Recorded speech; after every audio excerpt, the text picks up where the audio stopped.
ഇന്ന് നമുക്ക് നമ്മുടെ ചുരിദാർ അല്ലെങ്കിൽ കുർത്തി തയ്ക്കുമ്പോൾ നമ്മൾ ആം ഹോൾ ഡെപ്ത് കറക്റ്റായിട്ട് എങ്ങനെ മാർക്ക് ചെയ്യാന്നുള്ളൊരു കാൽക്കുലേഷൻ ആണ് കേട്ടോ കാണിക്കുന്നത്. അതായത് നമ്മൾ ഈ ചുരിദാർ അല്ലെങ്കിൽ കുർത്തിയൊക്കെ തയ്ക്കുമ്പോൾ നമ്മുടെ സ്ലീവിന്റെ ഈ ഭാഗത്ത് ഇങ്ങനെ ഒരു പൊങ്ങി നിൽക്കും. അതുപോലെ നമ്മുടെ ഈ ആം ഹോൾ വന്നിരിക്കുന്ന ഈ ഭാഗത്ത് ഒരു ചുളിവുകൾ ഇങ്ങനെ പൊങ്ങി നിൽക്കുന്ന പോലെയൊക്കെ നിങ്ങൾക്ക് ഫീൽ ചെയ്യാറുണ്ടോ? അത് നമ്മുടെ ആം ഹോൾ ഡെപ്ത് കറക്റ്റ് അല്ലാത്തത് കൊണ്ടാണ്. അപ്പോൾ ആം ഹോൾ ഡെപ്ത് കറക്റ്റായിട്ട് മെഷർമെന്റ് ചെയ്യാനുള്ള ഒരു ഫോർമുല ഞാനിപ്പോൾ കാണിക്കാം. ഒരു കാൽക്കുലേഷൻ കാണിക്കുമ്പോൾ കോൺസ്റ്റന്റ് ആയിട്ടുള്ള ഒത്തിരി വാല്യൂ പറയും. അപ്പോൾ ഈ വാല്യൂ എങ്ങനെ വരുന്നു, ഈ വാല്യൂ എങ്ങനെ വന്നു എന്നൊക്കെ നിങ്ങൾക്ക് സംശയം വരും. അതെല്ലാം കോൺസ്റ്റന്റ് ആയിട്ടുള്ള ഒരു വാല്യൂ ആയിരിക്കും. നമ്മുടെ ടൈലറിംഗ് കാൽക്കുലേഷനിൽ ഒത്തിരി കോൺസ്റ്റന്റ് ആയിട്ടുള്ള വാല്യൂസ് ഉണ്ട്. നമ്മൾ ഫാഷൻ ഡിസൈനിങ് അല്ലെങ്കിൽ ടൈലറിംഗ് കോഴ്സ് ഒക്കെ ചെയ്യുമ്പോൾ നിങ്ങൾ തിയറി ക്ലാസ് അറ്റൻഡ് ചെയ്തിട്ടുള്ളവർക്കൊക്കെ അറിയാൻ പറ്റും. ഒത്തിരി വാല്യൂസും കോൺസ്റ്റന്റ് ആയിട്ടുള്ള വാല്യൂസും ഉണ്ട്. അപ്പോൾ ബിഗിനേഴ്സിനൊക്കെ സംശയം വരും, അതെങ്ങനെ വന്നു ഇതെങ്ങനെ വന്നു. അപ്പോൾ അങ്ങനെയുള്ളൊരു വാല്യൂ ഇപ്പോൾ നമ്മൾ എല്ലാ കാൽക്കുലേഷനിലും ഉണ്ടാവും കേട്ടോ. അപ്പോൾ ആം ഹോൾ ഡെപ്ത് കണ്ടുപിടിക്കാനുള്ള ഒരു ഫോർമുലയാണ് കേട്ടോ പറയുന്നത്. അതായത് വളരെ സിമ്പിളാണ്. നമ്മുടെ ചെസ്റ്റിനെ 24 എന്ന് പറയുന്ന ഒരു എമൗണ്ട് കൊണ്ട് ഭാഗിച്ചു കഴിഞ്ഞാൽ നമുക്ക് ഈ ആം ഹോൾ ഡെപ്ത് കിട്ടും. അപ്പോൾ നിങ്ങൾക്ക് സംശയം വരാം 24 എന്താണെന്ന്.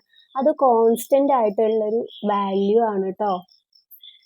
അത് നമ്മുടെ ടൈലറിംഗിലെ ഒരു കാൽക്കുലേഷനിലുള്ളതാണ്. അതൊരു കോൺസ്റ്റന്റ് ആയിട്ടുള്ളൊരു വാല്യൂ ആണ്. നമ്മൾ ചെസ്റ്റിന് 24 കൊണ്ട് ഭാഗിച്ചു കഴിഞ്ഞാൽ നമുക്ക് ആം ഹോൾ ഡെപ്ത് കിട്ടും. അപ്പോൾ ആം ഹോൾ ഡെപ്ത് എന്താണെന്ന് കുറച്ച് പേർക്ക് സംശയം വരാം, ബിഗിനേഴ്സൊക്കെ ആയിട്ടുള്ളവർക്ക്. അതിനെ കാണിച്ചു തരാം.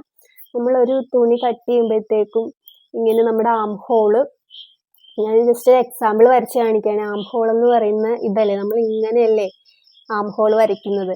അപ്പോൾ ഇത് ഈ ഒരു ഭാഗം ഉണ്ടല്ലോ, ഇതാണ് നമ്മുടെ ആം ഹോൾ ഡെപ്ത് എന്ന് പറയുന്നത്. ഇപ്പോൾ ഞാനൊരു ഉദാഹരണങ്ങൾക്ക് ഒരു 32 ചെസ്റ്റിന്റെ ആണ് നമുക്ക് ആം ഹോൾ ഡെപ്ത് കണ്ടുപിടിക്കുന്നതെങ്കിൽ 32നെ 24 കൊണ്ട് ഭാഗിച്ചു കഴിഞ്ഞാൽ നമുക്ക് എത്ര കിട്ടും? 1.333 അങ്ങനെ പോകും. അപ്പം നമ്മൾ എന്താ ചെയ്യേണ്ടത്? അത് റൗണ്ട് ചെയ്ത് 1.4 എടുക്കുക. 1.4 ഇഞ്ച്.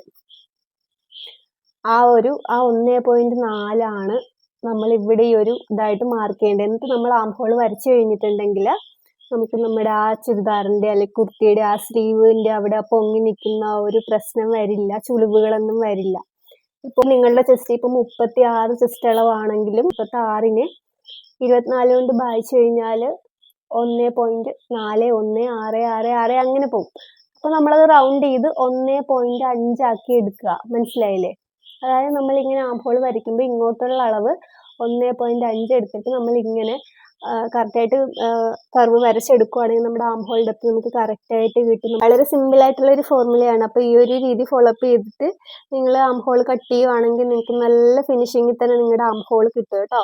അപ്പോൾ വീഡിയോ ഇഷ്ടപ്പെട്ടാൽ ലൈക്ക് ചെയ്യാനും ഷെയർ ചെയ്യാനും നമ്മുടെ പേജ് ഫോളോ ചെയ്യാനും മറക്കരുതേ.